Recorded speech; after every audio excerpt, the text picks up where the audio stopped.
Vivimos en un mundo de constante cambio en el que la tecnología de la información evoluciona de forma frenética.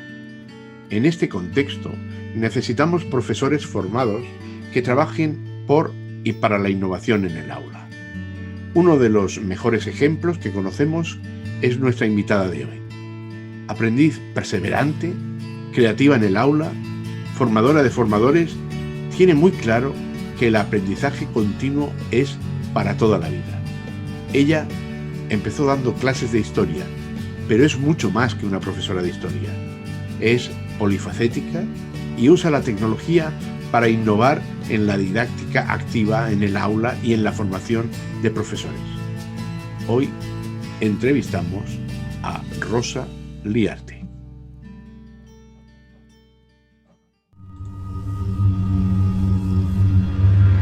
Educahistoria. Laboratorio de Didáctica de la Historia. En las conversaciones de Educahistoria, hoy tenemos con nosotros a Rosa Liarte, que es una gran profesora de historia, licenciada en Málaga, y que le vamos a dar las buenas tardes. Buenas tardes, Rosa, ¿Qué ¿cómo tal? estás?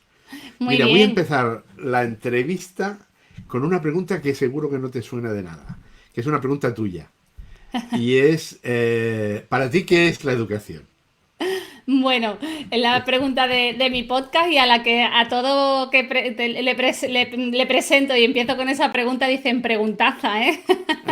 Es una preguntaza. Pero bueno, yo lo tengo claro, educar para mí es preparar a las personas para un mundo cambiante. Ya nos ha demostrado la situación actual que tenemos que el futuro es muy incierto y creo que tenemos que preparar a personas competentes para ser resolutivas ante cualquier situación. Así que creo que educar es formar a personas e intentar hacer con ellas un mundo mejor y más justo, ¿no? Sabemos, Rosa, que tú estabas muy ligada al mundo del patinaje. ¿Patinaje Sí, sobre ruedas? sí, sobre O, ruedas, patinaje artístico sobre ruedas. claro, que es el mío, de mi época, que no había de sobre hielo.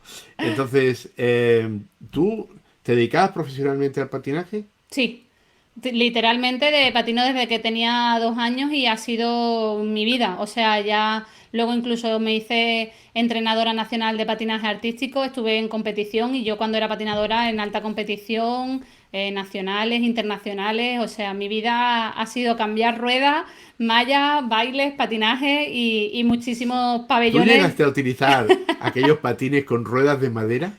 No, eso ha sido mi madre, yo no. Eh, es que para nosotros las ruedas de goma ya eran de profesionales, ¿eh? Sí, sí. Eh, entonces, en un momento determinado, ¿estudias historia? ¿Por Sí, vocación? por vocación, bueno, más bien que la descubrió por un profe. Tuve un profe que es Antonio Román en segundo de eso y luego tuve a Luis Tomás en segundo de bachillerato y me despertaron esa pasión por la historia que yo desconocía. Ya me iba interesando, pero la verdad que siempre mis padres y demás pues pensaban que yo terminaría estudiando educación física, tan ligada al deporte siempre. Pues en verdad siempre me pasó por la cabeza, pero me Y, di cuenta que me gustaba mucho la historia y terminé estudiando historia por ello. y llegas a estudiar historia y acabas la carrera y tienes que elegir entre dedicarte al patinaje o a la historia. ¿Por qué pasa eso?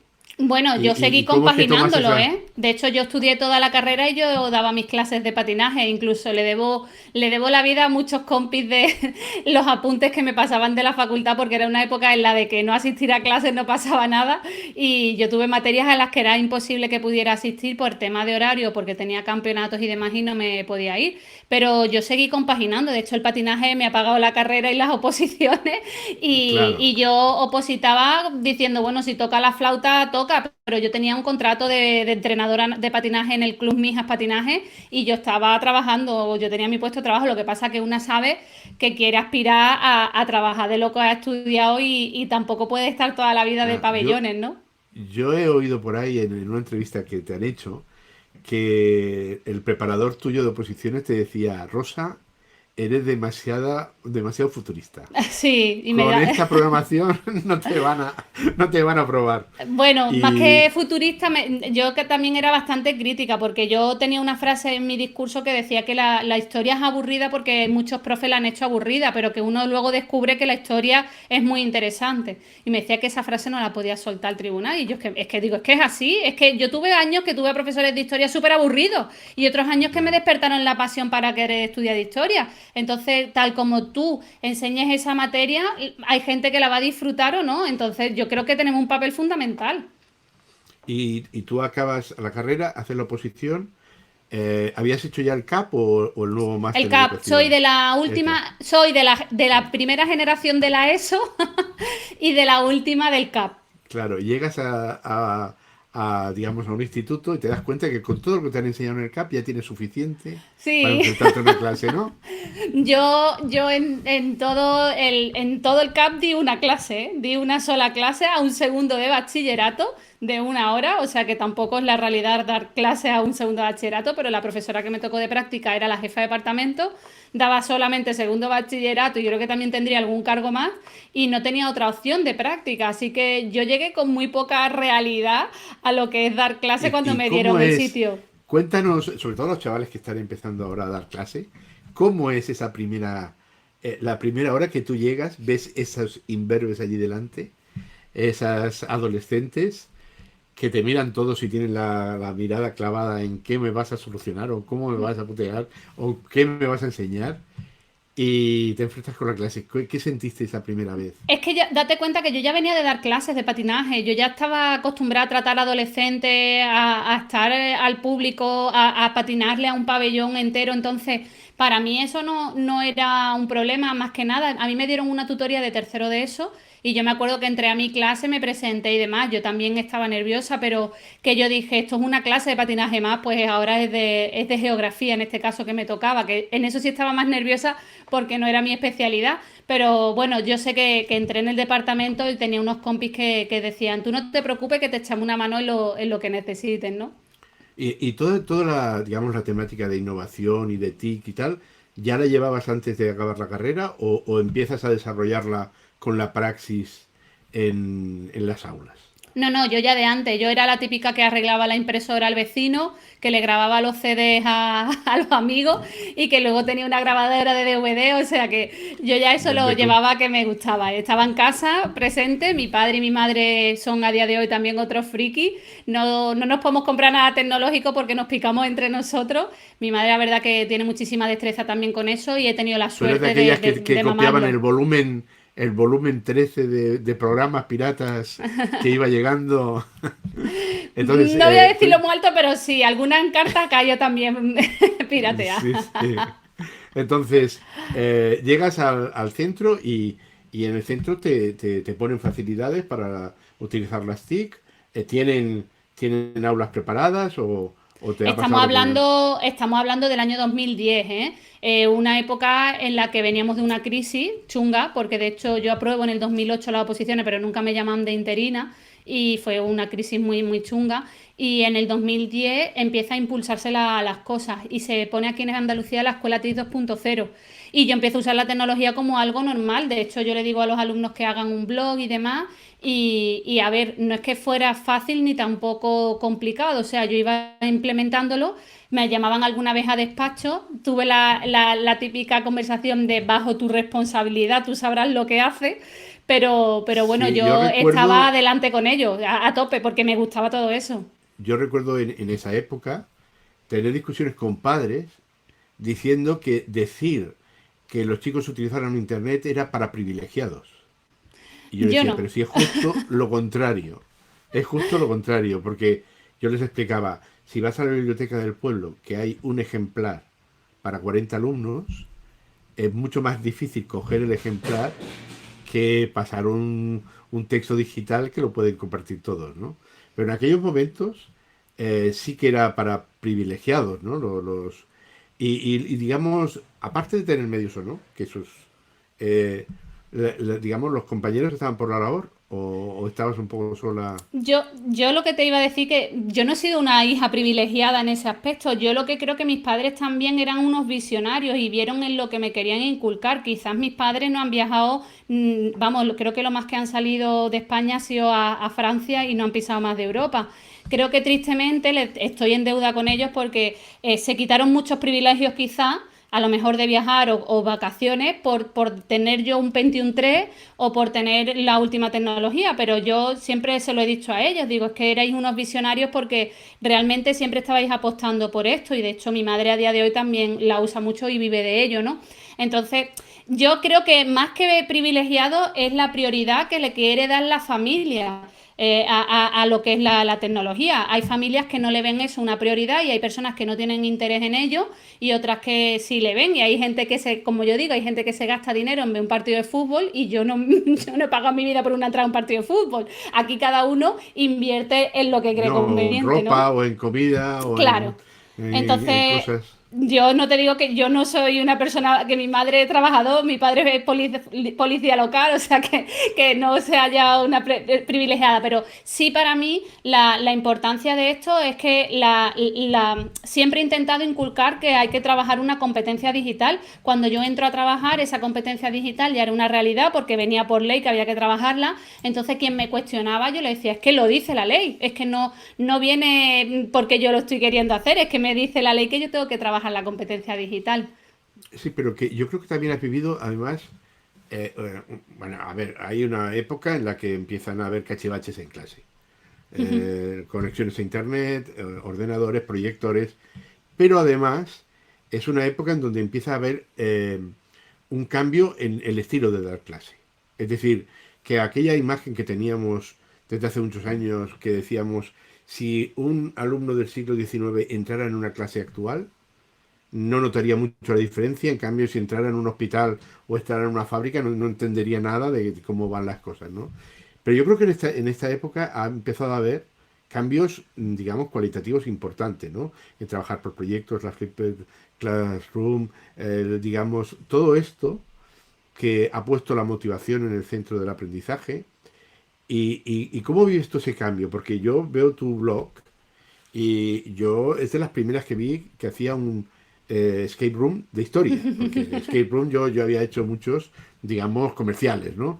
Pero hacerlo de historia y además lo que a mí me maravilló, ese escape room que tenías de la Revolución Industrial, creo que era, y el Sí, imperialismo, es que lo hacías en una clase o dos, ¿no? sí. Es decir, que, porque claro, normalmente pues, la gente pues, coge toda una mañana o coge toda una tarde o sea, realmente eso te llevó, o sea, te ha llevado a cambiar cualitativamente o solamente tecnológicamente. Yo es que insisto también con el uso de la tecnología. Si yo voy a usar la tecnología para subrayar un PDF, estoy igual que con un libro. O sea, yo siempre hablo de que tenemos que usar la tecnología para transformar la clase y transformar cómo lo hago, cambiando esa forma metodológica. Pero ojo, que esto no viene por la tecnología, porque es que ya Kilpatrick hablaba de aprendizaje por proyectos, hablaba Montessori hace 100 años, que esto no viene ahora porque Rosa usa la tecnología y es Es que moderno.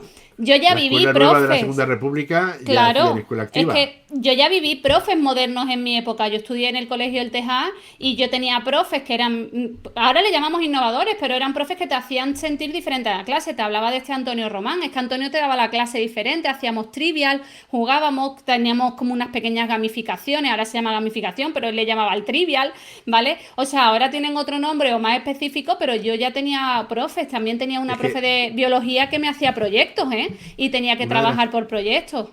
Una de las cosas que yo siempre digo es que una mala clase tecnológicamente es mucho peor Claro, todavía. es que el problema es cuando usamos la tecnología para sustituir nada más lo que ya veníamos haciendo en papel. Es que hay gente No, que usa el Google Classroom para colgar un PDF. Es que el Google Classroom no es para colgar solamente un PDF, es para ir o más no, allá o con él. utilizan el PowerPoint para poner textos y textos y textos en la pizarra, ¿no? Para poner Claro, pegado el libro de texto en la pizarra, ¿no? Y yo soy la primera que tengo mis PowerPoint, mis PDF, y de hecho mis vídeos, mis primeros vídeos son presentaciones grabadas donde yo voy explicando a la vez que voy leyendo la presentación. Pero lo que yo he conseguido con ese vídeo es ganar tiempo de clase, aumentar tiempo de clase para trabajar con mi alumnado diferentes metodologías. Entonces, que lo que tenemos que hacer con la tecnología es transformar y ganar tiempo con ella. O sea, lo que me tiene que ayudar a mí como docente es poder tener mayor calidad como docente con mi alumnado. Escúchame una cosa. Entramos en un tema de la que tú eres especialista, y es que es el flipped classroom, ¿vale? Sí. La clase invertida. Esto, que en principio es cojonudo, una de las cosas que veo con colegas de profesión es que inicialmente muchas veces provoca un rechazo en las clases. ¿Por qué? Porque los alumnos están acostumbrados a estar espachurrados en clase. Y ahora llega un profe y les dice, para mañana tenéis que tener visto este vídeo porque lo comentaremos en clase, ¿no? Entonces, en principio genera esa inquietud, pero al final se aprovecha, no se tiene la sensación esa de pérdida de tiempo, ¿no? De decir, ¡buah! Nos pegan la plasta y otra vez la plasta, y en la plasta se pierde en la mitad la clase. Claro, es que hay muchos profes que me dicen a mí que el Flipped no triunfa porque no se ve el vídeo el 100% del alumnado. Pero es que la primera vez no se lo va a ver el 100% y quizás la segunda tampoco. ¿Dónde vas a conseguir que tu alumnado se vea el vídeo? Cuando vean que tus clases han cambiado, cuando hay una transformación de tus clases, cuando vean que voy a llegar a mi clase y me encuentro una caja con candado y ostras, qué fuerte, que ahora tengo que aplicar los conocimientos del vídeo para abrir unos candados, porque si no, no obtengo el premio que hay dentro, cuando ven gamificaciones. Entonces ahí es donde el alumnado va a comprobar que dice, ostras, si me veo el vídeo, es que tengo otras cosas diferentes en clase. Ahora, si tú mandas a ver el vídeo para seguir con las actividades de la página 47, que están bien, que yo no digo que no se hagan actividades, pero lo malo es cuando abusamos de eso, ¿no? Cuando hacemos No, el muchísimo problema es abuso cuando de ese tipo solo, de ese tipo de cuando, ejercicios, ¿no? cuando solo hacemos eso. Claro, O sea, el entonces ahí problema, viene el problema. Entonces, por eso insisto siempre que cuando aplicas Flipped Classroom, tiene que llevar implícito un cambio metodológico. Si tú vas a venir trabajando como venías trabajando antes, los niños van a decir, pues para verme un vídeo, para eso te escucho a ti en la clase. no, y también hay otra cosa, que nos autoengañamos como profesores, creo yo, muchas veces. Cuando vas a una clase, explicas X, lo que sea, y dice, ¿lo habéis entendido? Y todos te hacen así. Yo cuando todos me hacen así, me recuerdo, ¿sabes aquellos perritos que hay detrás del coche? Que van moviendo así la cabeza. Y da igual que les digas A, que B, que Claro. C, que van moviendo la cabeza. Pues tengo esa sensación. La única manera de saber si te han entendido es que tú les preguntes a ellos y le digas, bueno, sobre esto que te he explicado, ¿me puedes explicar esto? Y Claro. entonces es cuando rápidamente, si tú haces eso, O te das cuenta plantearle que la mitad retos, no. preguntas. Claro, claro. Entonces, llega un momento que eso requiere salir de la acomodación. Claro, yo creo que una de las características es que el nivel de edad de los profesores está muy alto. Y entonces hay mucho profesor que se ha acostumbrado a rutinas. Rutinas de hace 5 años que hago el mismo libro de texto, me sé todos los ejercicios de memoria y ahora no me voy a poder hacer vídeos y hacer no sé qué y hacer no sé cuánto, porque estoy muy cansado, ¿no? Pero yo insisto siempre que puedes reutilizar los libros, los vídeos mismos de la cuna de Alicarnaso o los míos. O sea, el no tener tiempo ya no es excusa, porque en internet hay un montón de soluciones y de material para poder ayudarte de estas nuevas formas de trabajo, ¿no? No, y que yo creo que esto lo tienes que hacer sobre todo por ti, Claro. porque es insufrible dar 4 clases, el mismo rollo, en la misma mañana. Y acordarte en la cuarta de que no repitas lo que has dicho en la primera, porque aquí ya no sé si existe lo dicho o no lo dicho, porque ya llevo 4 veces el mismo rollo, ¿no? Entonces, bueno, tú te dedicas, y nuestro canal es digamos, de materiales en la educación de la historia. Eh, Tú has dado secundaria, no Sí. has dado bachillerato. No, no he tenido la oportunidad ¿Y porque por qué no has hecho bachillerato? ¿No te gustaba? porque no me han dejado, hablando claro. O Ya sea, lo sabía, ya lo sabía. estuve en centros de bachillerato, pero cuando llegaba el reparto no había forma de coger un bachillerato. No, no, bueno, no voy a hablar, pero, pero no había forma. O sea, lo máximo que conseguía era un Las cuarto de eso. antigüedades Sí, hacen. Pero mira, eso también pasa por lo que pasa muchas veces con la primaria. Yo sí que soy profe de bachillerato. Los de bachillerato consideran que los de secundaria son la chusma, los de secundaria consideran que los de guardería son la chusma chusma, ¿vale? Y entonces, claro, llega un momento en que yo creo que es igual de importante todo. Es el Hombre, no, nivel con el que yo lo das que las pasa es que cosas. ya los últimos 7 años que he dado clase, ya estaba en centros que no tienen bachillerato. Porque aquí en Andalucía los centros de nueva creación no les incluyen bachillerato. Entonces, claro, ya ahí sí que no he tenido opción. Pero los 3 primeros años que me tocó otro centro, que ahí había bachillerato, llegaba el reparto ahí estaba, ahí aquello era una mafia, vaya. Entonces, yo te lo decía, porque yo que ahora o sea, llevo mucho tiempo mirando gente que se mueve, y veo, por ejemplo, que en primaria hay una cantidad de profesores, docentes gamificando, digamos, entre profes, TV, que son gente joven que están cambiando mucho las cosas, pero no veo canales de bachillerato y eso para mí creo que es significativo, ¿no? Es como si el bachillerato no quisiera corromperse en estas nuevas tecnologías y en estas nuevas técnicas. Bueno, pero Sí es que es que el verdad. bachillerato va a estar siempre sacrificado por la EBAU, entonces cuando no haya ese examen o esa petición, se saldrá de ahí, pero mientras esté ese examen, es que está blanco y en botella, no tiene, bueno, se puede salvar primero bachillerato, ¿no? Pero un segundo bachillerato siempre vas a tener la misma respuesta, es que ¿Yo está qué la puedo selectividad. elegir? ¿Qué curso crees que elijo? Me Primero de imagino que bachillerato, primero, claro. Yo lo porque puedo intenté en hacer su más día, cosas. pero no lo logré, de verdad. Aquello fue, bueno, salí bastante enfadada, pero bueno, ya está. Así que ahí lo tengo. Y entonces escúchame una cosa. Eh, mm, Te colocas en clase de un alumno que va a hacer bachillerato y le tienes que explicar por qué podría elegir estudiar historia. ¿Qué crees que le podríamos decir? Porque claro, yo te digo lo que te van a decir. Esto es una plasta, no sirve para nada, con esto no me voy a ganar la vida. Me he matriculado en esta porque es más fácil que las mates. ¿Vale? No, esto no Es tiene eso. salida, esto no tiene salida el día de mañana. Esas son Entonces, las típicas, yo lo recibía eso, ¿no? ¿Para qué está estudiando historia si eso para qué sirve, ¿no? Así que, ¿y pero tú qué les dirías? yo es ¿Cómo que los siempre animarías? digo que aquí nunca se sabe lo que sirve y lo que no sirve, porque mi hermano estudió económica y se suponía que él estudiaba la carrera que tenía mucha salida y yo estudiaba la carrera que no tenía salida en aquel momento, ¿no? Ahora mi hermano a día de hoy sí trabaja de ello, pero mi hermano se pasó por lo menos 4 o 5 años de becario y para arriba y para abajo y unos puestos de trabajo malísimos. Y yo había probado las OPO, entonces a mí el que me vengas con las salidas del día de mañana no me quiere, es que eso no hay nada escrito. Y de hecho, fíjate, a día de hoy me dedico muchísimo a la formación del profesorado con el uso de la tecnología. De hecho, trabajo en algo que no he hecho una carrera. Así que a mí me ha demostrado la vida que tú lo que te vas a lograr conseguir en la vida más son tus habilidades, tus competencias, que en sí lo que estudies, No, porque es importante, yo creo, pero el día de mañana te va a dar muchísima vida tus competencias. yo creo que la sociedad que es la que vivimos en la actualidad tiene dos características. Una que es, digamos que el protagonismo fundamental es el cambio. Es decir, mis abuelos se parecían mucho más, mis padres se parecían mucho más a mis abuelos de lo que yo me parecía a mi padre, Claro, y mucho más yo a mi padre de lo que mi hijo se parece a mí. Es decir, la distancia de cambio, la revolución industrial tardamos 200 años para que se realizara. claro, Ahora la última revolución ha sido en los últimos 15 20 años ya ves. y vamos más rápidos. Entonces, primero, tiene que ser personas que se adapten al cambio muy rápido y segundo, gente buena. Es decir, yo creo que el problema no es si esto tiene salida o no. Si eres buena, dedicándote a la traducción de griego, tendrás trabajo. Y si eres Claro que malo, sí.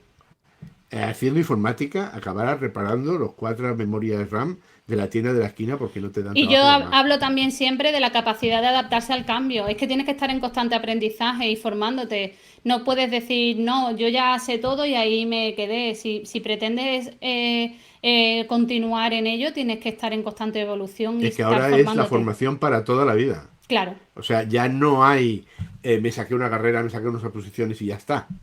O sea, Que por ahora un lado al tú, principio sí es importante, pero luego ya está visto de que no. no, no, pero es que luego, entonces, bueno, En estos cambios que estamos dando, ¿tú cómo ves que, o sea, a mí hay una cosa que me preocupa y es que creo que va a haber en poco tiempo un cambio en las aulas, en la forma de las aulas? Esto que están haciendo Smart Classroom ahora y cosas similares, no tanto porque muchas veces han vendido esto como poner muchos miles de euros dentro de un aula. Proyectores, ordenadores, impresoras 3D.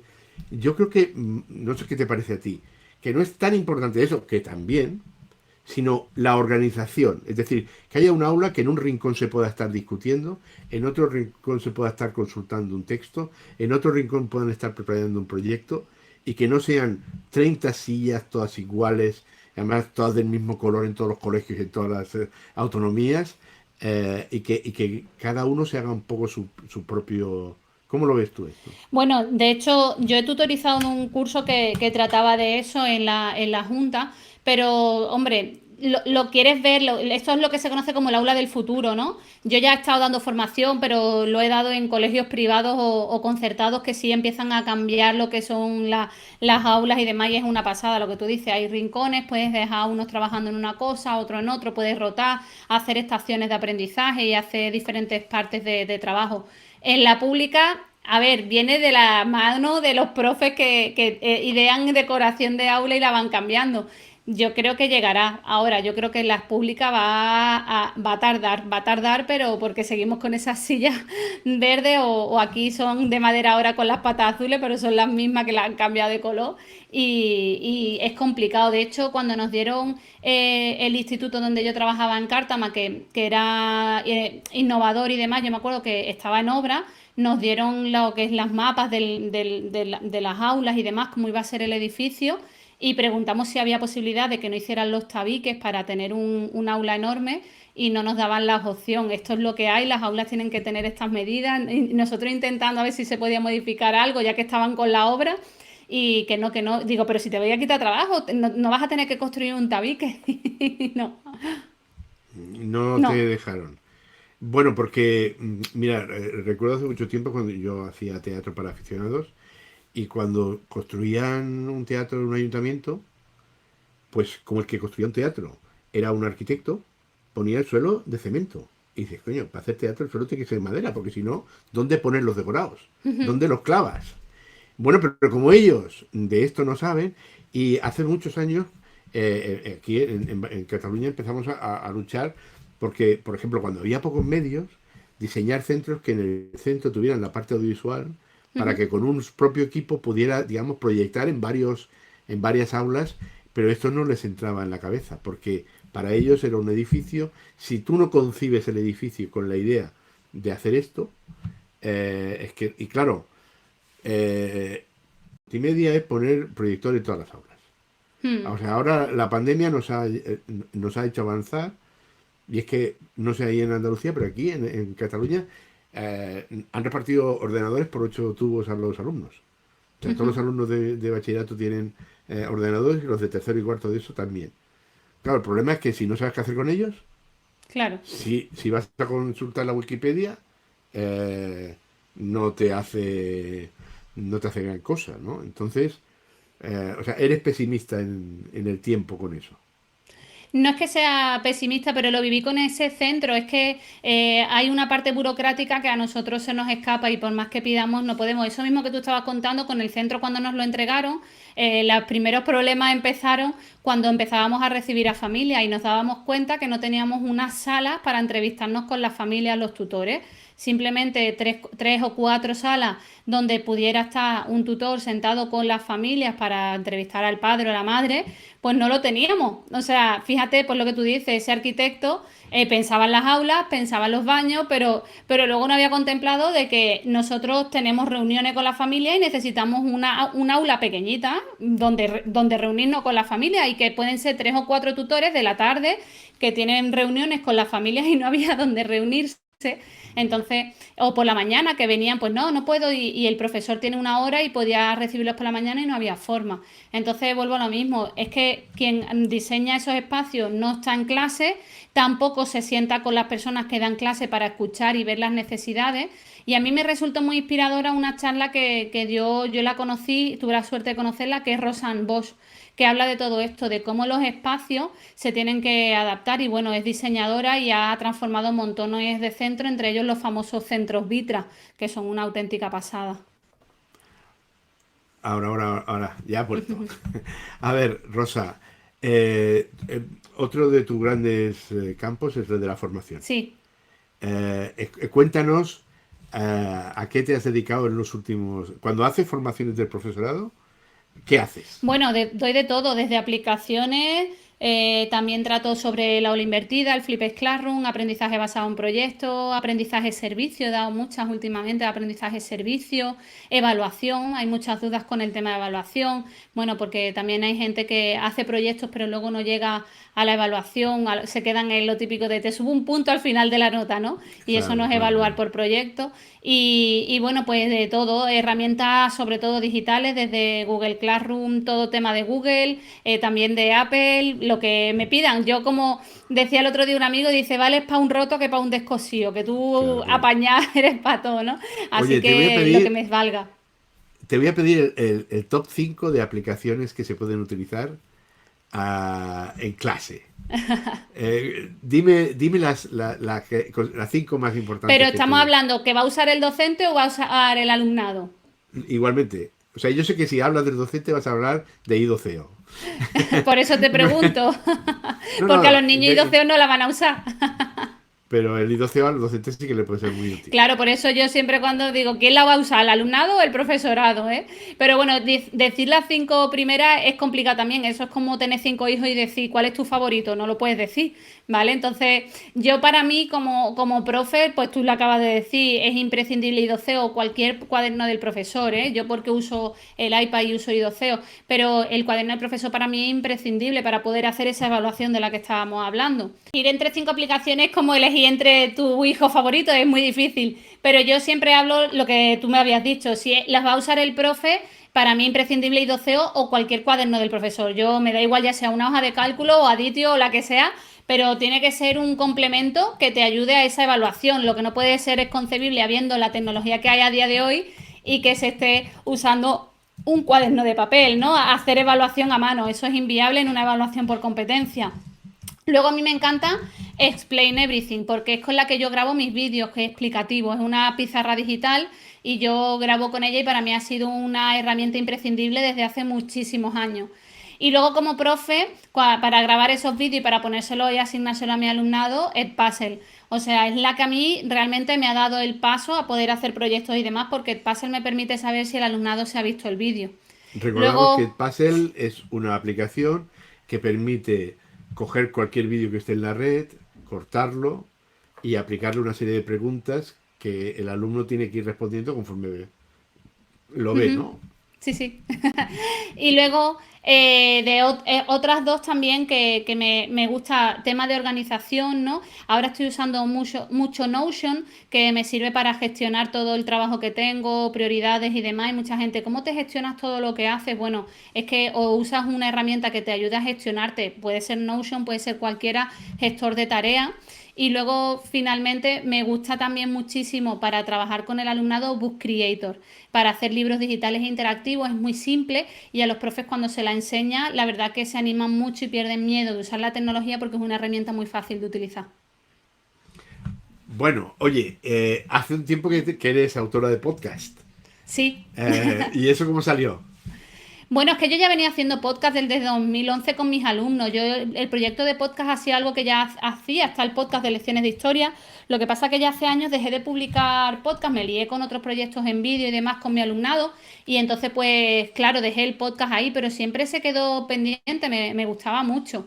Y ya hace un año, antes del COVID, pues bueno, hace más de año y medio, me daba cuenta que yo iba a grandes eventos educativos y estaba a lo mejor comiendo con Francisco Mora, con Trujillo, con Mar Romera y con Rosan Bosch en una mesa. Y era como, es que es más enriquecedor esa mesa, ese café después de comer, que esperando al evento, que lo que yo me llevaba sentada escuchando, ¿no? Que te llevas también. Pero ahí me vino la idea y yo decía, tío, me voy a llevar una grabadora y voy a entrevistar porque yo estoy cada fin de semana con cuál persona mejor, ¿no? Lo que pasa es que vino el COVID y ha tenido que pasar a digital, pero la tecnología ha permitido que siga el podcast. Bueno, es que está muy bien. Vamos a ver. Primero vamos a decirle digamos, al técnico que coja el relevo, porque te va a hacer unas cuantas preguntillas. Él dice que más difíciles que yo, pero no sé yo si está listo para esto. Bueno, mientras que se acaba de preparar, cuéntame digamos, tus webs, tu canal de YouTube. ¿Tu canal de YouTube está hecho exclusivamente para alimentar la web o ya ha tomado vida propia?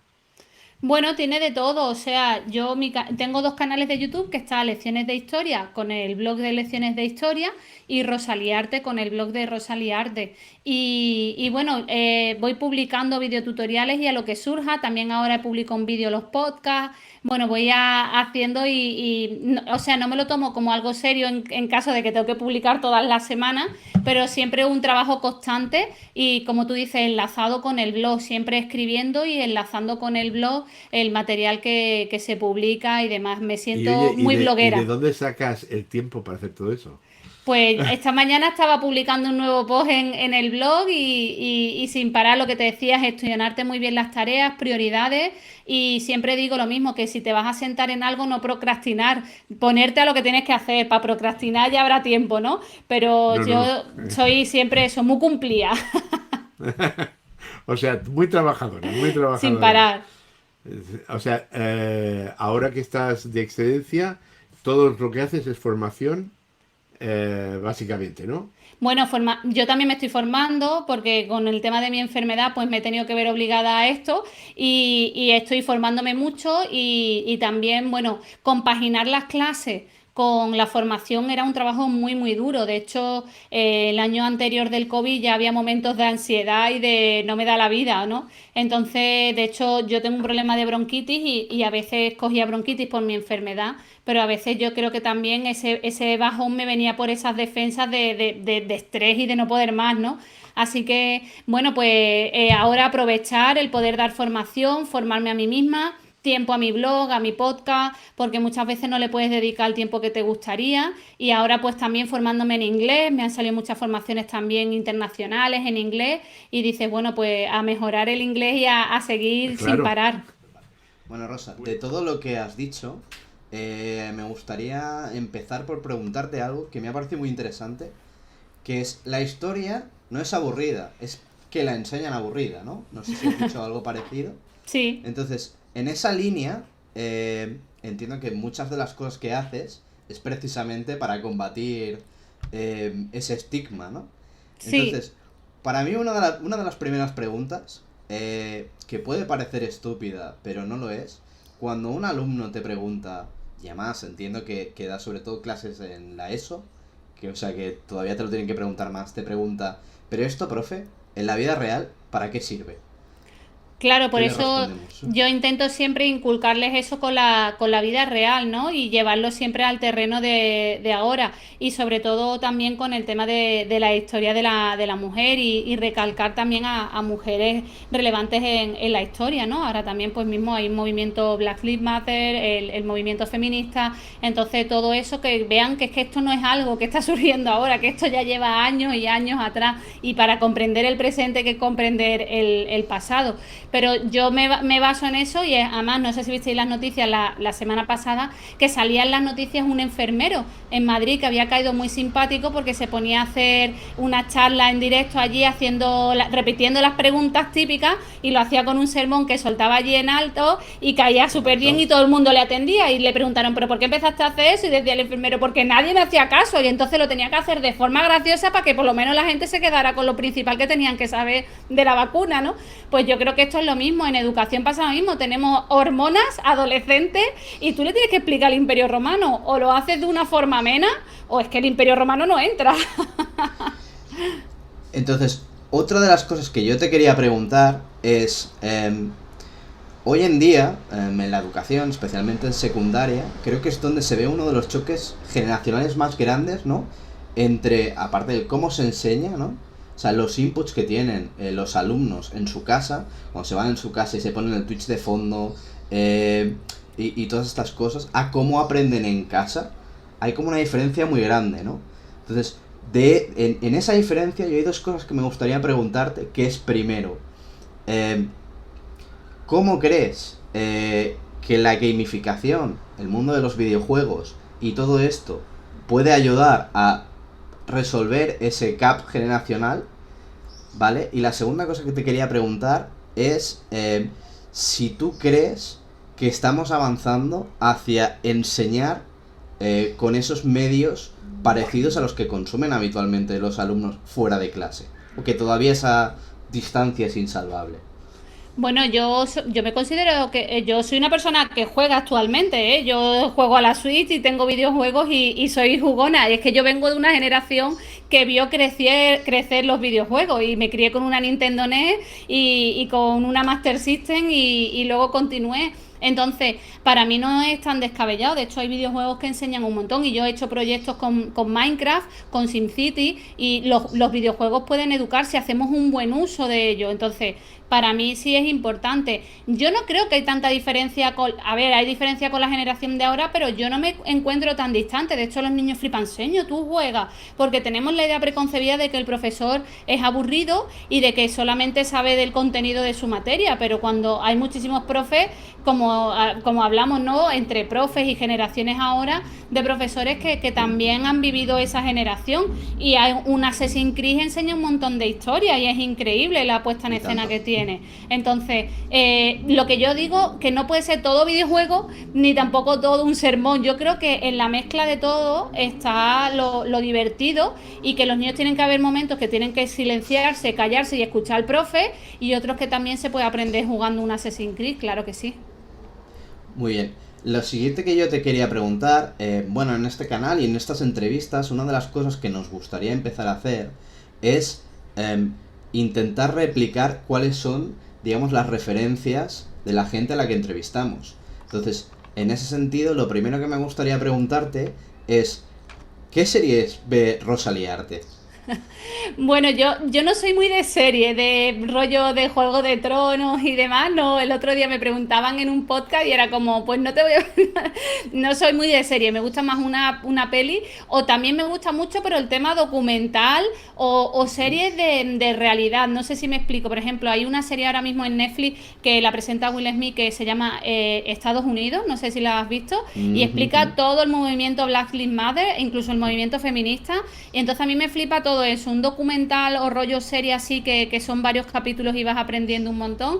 Eso me engancha, todo un poco que tenga que ver con la realidad. Por eso me cuesta mucho ver las series de ficción, que alguna he visto, pero a mí me gusta mucho, por ejemplo, esa, y también me gustan los casos reales, o sea, me enganchan, es algo que las series de asesinato o policíaca o de gente así, me he visto un montón. Pero luego he intentado ponerme Juego de Tronos también. La gente, tienes que ver, ay, ¿cómo es esta? La del profesor, ¿cómo es?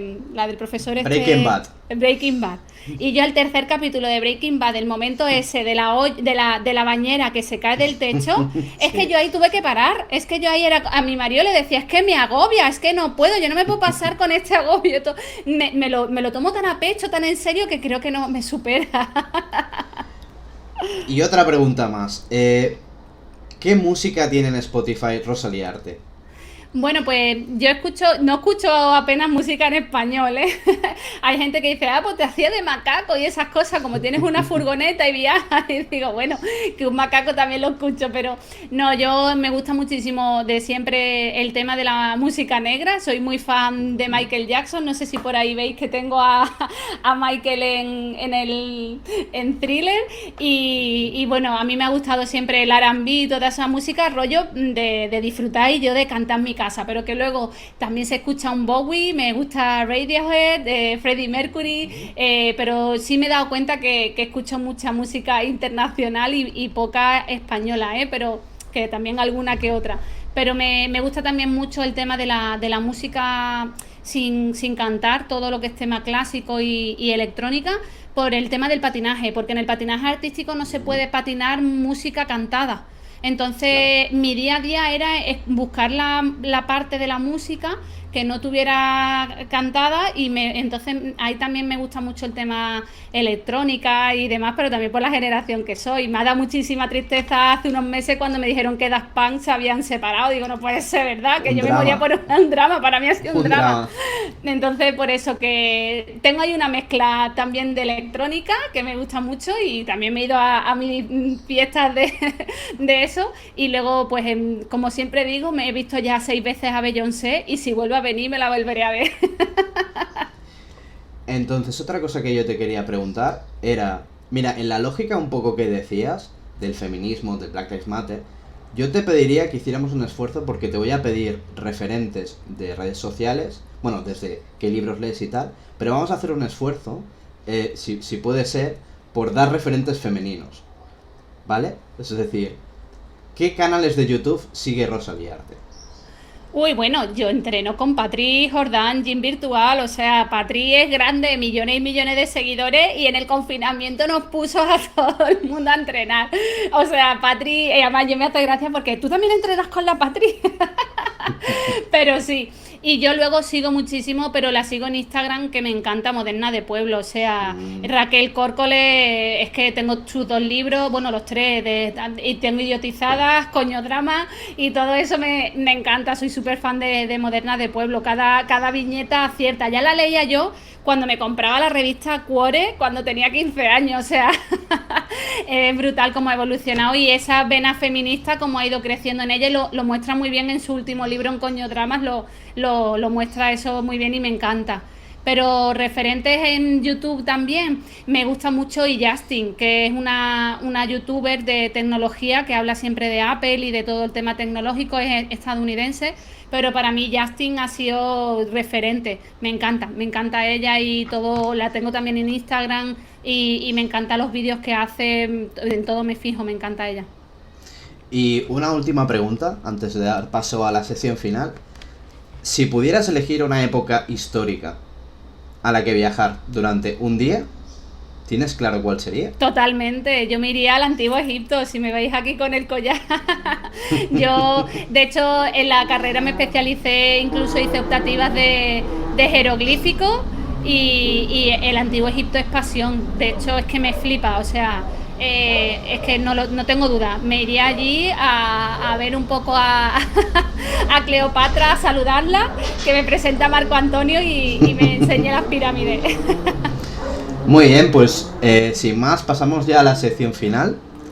Sí, bueno, a ver, Rosa, para acabar, bueno, primero te damos miles de gracias por habernos aguantado. A vosotros por darme un espacio. Has tenido mucha paciencia. Me gustaría que dedicaras el último minuto a los políticos. Es decir, ¿qué le pedirías tú en un minuto a un presidente de gobierno, a un ministro de Cultura, a alguien que dependa, nuestras clases de historia dependan de él? ¿Qué le pedirías para el año que viene? Es decir, ¿qué quieres que haga ese gobernante para el año que viene? Bueno, pues que los desdobles COVID no sean desdoble por el COVID, sino que sean una realidad y que se duplique el profesorado porque se ha demostrado que es muy necesario y que la ratio es algo importantísimo para poder dar una educación de calidad.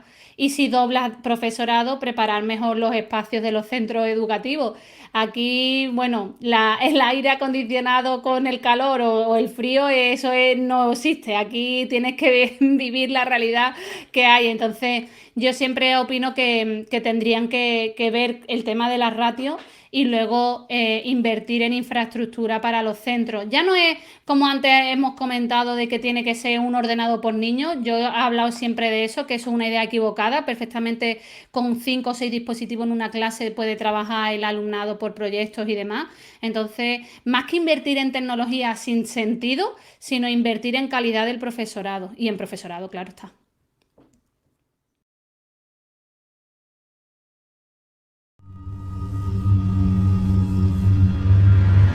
Educa Historia. Laboratorio de Didáctica de la Historia.